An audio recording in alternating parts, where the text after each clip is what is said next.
नमस्कार साथियों। जैसा कि आप सबको अब तक पता चल ही गया होगा कि माननीय प्रधानमंत्री श्री नरेंद्र मोदी जी ने जनता को संबोधित करते हुए 20 लाख करोड़ का पैकेज अनाउंस किया है। जी हां, 20 लाख करोड़ का पैकेज। तो चर्चा करेंगे इस वीडियो में कि क्या प्रिंसिपल्स होंगे, क्या फीचर्स होंगे, कितने रुपयों का पैकेज पहले अनाउंस किया जा चुका है और कितना संबोधन के बाद दिया जाने वाला है। तो मेरा नाम है योगेश सिंह और स्वागत करता हूं आपका फैक्ट चेक 2.0 पर। अब इस वक्त जब मैं ये वीडियो रिकॉर्ड कर रहा हूं, लगभग 43 लाख एंड 60,000 के केसेस रिपोर्ट किए जा चुके हैं, जिसमें 2,94,000 के करीब डेथ्स भी रिपोर्ट की जा चुकी हैं।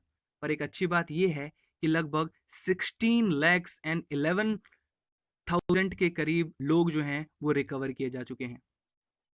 इंडिया की यहां पर बात करें तो 75,000 के करीब केसेस हो चुके हैं। 2,436 के करीब लोग डेथ कर चुके हैं और 25,000 के करीब लोग रिकवर कर चुके हैं। तो बात करते हैं न्यूज की, जिसमें 20 लाख करोड़ का स्पेशल इकोनॉमिक पैकेज दिया गया है। तो 20 लाख करोड़ का जो इकोनॉमिक पैकेज दिया गया है उसको कामयाब बनाने के लिए जनता से अपील की गई है, क्योंकि आपका समर्थन, आपकी देशभक्ति का इसमें अहम रोल है। डिमांड क्रिएट जनता ही करती है। साथ ही लॉकडाउन 4 के बारे में भी इसमें बातचीत की गई है कि लॉकडाउन 4 कुछ स्पेशल नियम, कुछ स्पेशल रूल्स और प्रोविजंस के साथ लागू किए जाएंगे, जिसके बारे में हम आने वाली वीडियो में आपको बताएंगे। तो कुछ पिलर्स हैं, यानी कि वो कुछ टर्म्स हैं, कुछ फैक्ट्स हैं, कुछ प्रिंसिपल हैं, जिसके ऊपर हमारी जो इकोनॉमी है सेल्फ रिलायंस की तरफ जाएगी, यानी आत्मनिर्भर बनेगी। तो आइए एक एक करके चर्चा करते हैं कि वो फीचर्स क्या हैं। पहला, इकोनॉमी। इकोनॉमी में इंक्रीमेंटल चेंज की बात नहीं की गई है, बल्कि क्वांटम जंप की बात की गई है। इंक्रीमेंटल चेंज की हमें यहां पर जरूरत नहीं है। नीड ऑफ द आवर ये है कि इकोनॉमी में क्वांटम जंप आए, मतलब कि इस आपदा को अवसर में परिवर्तित करके हमें इस सिचुएशंस को ध्यान में रखकर इकोनॉमी के लिए नए कदम उठाने होंगे। इंफ्रास्ट्रक्चर की बात करें तो आपको पता ही होगा कि इंफ्रास्ट्रक्चर एक ऐसी चीज है कि जिस कंट्री का इंफ्रास्ट्रक्चर जितना अच्छा होता है, उसकी डेवलपमेंट में उतना ही योगदान अच्छा होता है, वो कंट्री उतना ही डेवलप होती है। सिस्टम की बात करें तो टेक्नोलॉजी ड्रिवन सिस्टम है, और जैसा कि डिजिटल इंडिया के बारे में आप जानते ही हैं। तो बिना टेक्नोलॉजी को साथ लिए आप आगे नहीं बढ़ सकते, और टेक्नोलॉजी को साथ ही लेकर आगे बढ़ा जा सकता है। तो टेक्नोलॉजी पर फोकस की जाएगी। साथ ही डेमोग्राफी। देखिए, डेमोक्रेसी शब्द आपने सुना होगा, बट डेमोग्राफी शब्द क्या है? तो देखिए, डेमोक्रेसी बनती है डेमोग्राफी से। डेमोग्राफी यानी कि मैन पावर, लोगों की शक्ति, लोगों की ऊर्जा, और हमारे पास तो लोगों की कमी है नहीं। तो भारत की जनता, भारत के लोग ही भारत की ऊर्जा और प्रेरणा का स्रोत बनेंगे। इस बात पे बहुत फोकस किया जाएगा। फिफ्थ पॉइंट हमारी ये है कि डिमांड। जैसा कि मैंने पहले भी डिस्कस किया कि आप और हम मिलकर डिमांड क्रिएट करेंगे, और वो डिमांड किस प्रकार का होगा ये भी हम पर डिपेंड करता है। तो मेड इन इंडिया से रिलेटेड एक टर्म दिया गया है, जिसका यहां पर यूज किया गया है इस संबोधन में मोदी जी के द्वारा। वो ये है। साथियों, कोरोना संकट ने हमें local manufacturing, local market, local supply chain, इसका भी महत्व बराबर समझा दिया है। संकट के समय में लोकल ने ही हमारी डिमांड पूरी की है, हमें इस लोकल ने ही बचाया है। लोकल सिर्फ जरूरत नहीं, बल्कि हम सबकी जिम्मेदारी है।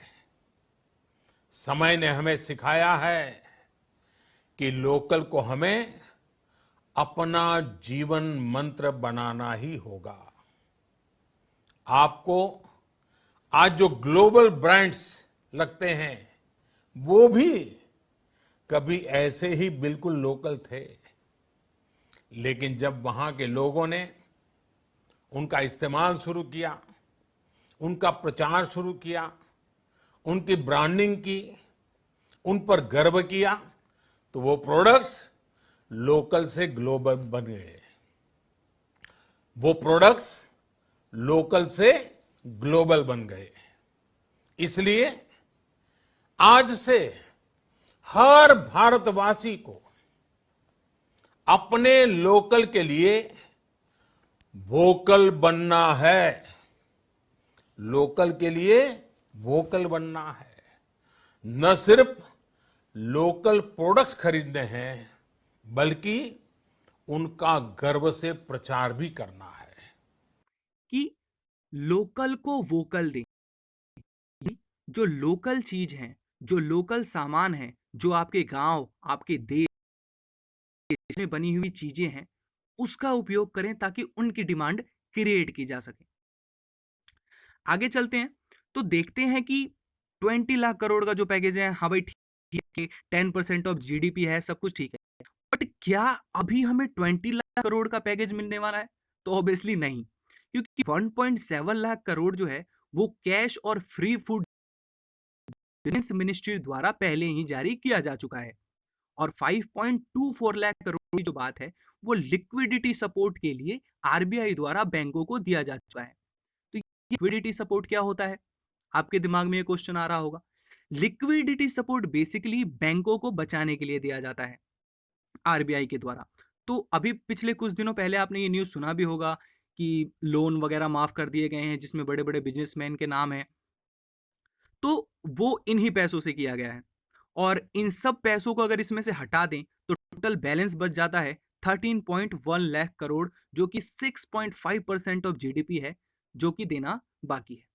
अब बात करते हैं कि टारगेटेड एरियाज क्या क्या होंगे, किस किस एरियाज में काम किया जाएगा। तो टारगेट एरिया जो हो सकते हैं, कॉटेज इंडस्ट्री हो सकती है, क्योंकि खादी की चर्चा की गई इस संबोधन में। एमएसएमई यानी कि micro small and medium enterprises की बात की गई है, इसको बढ़ावा दिया जाएगा। जहां तक लेबरर्स एंड फार्मर्स की बात है, जो कि मेन पिलर है हमारे कंट्री का, जो कि हर एक देश की मेन न्यू होती है, तो वो लेबरर्स और फार्मर्स के ऊपर खास ध्यान दिया जाएगा। मिडिल क्लास लोगों के लिए कुछ देखने को यहाँ पे मिल सकता है, और इंडस्ट्री को बढ़ावा दिया जाने का पूरा पूरा चांस है। अब देखते हैं कि इन पैसों का इस्तेमाल कहां कहां किया जा सकता है। तो सबसे पहले हम देखते हैं कि लोन गारंटी दी जाएगी micro small and medium enterprises के लिए। वेजेस सपोर्ट दिया जाएगा एमएसएमई वर्कर्स को। जो माइग्रेंट लेबरर्स हैं, जो पलायन करने पे मजबूर हैं, उनके लिए कुछ अच्छा देखा जा सकता है इसमें। टैक्स इंसेंटिव दिया जाएगा, टैक्स कट किया जाएगा, और हो सके तो कंस्ट्रक्शन और हाउसिंग क्षेत्र में भी बहुत कुछ देखने को मिल सकता है। तो कुल मिला के हमें क्या करना होगा? हमें यह करना होगा कि आत्मनिर्भर भारत अभियान जो है, इसको तन मन धन से सपोर्ट करना होगा। और जैसा कि हम आपको बता दें, फैक्ट चेक 2.0 की टीम प्रण करती है कि मेड इन इंडिया प्रोडक्ट्स को यूज करेगी और इकोनॉमी को स्टेबलाइज करने में अपना योगदान देगी। आप भी अपना योगदान दें। अपनी वीडियो को यहीं पे खत्म करता हूं, और घर पे रहें, stay home, stay safe, signing off this session.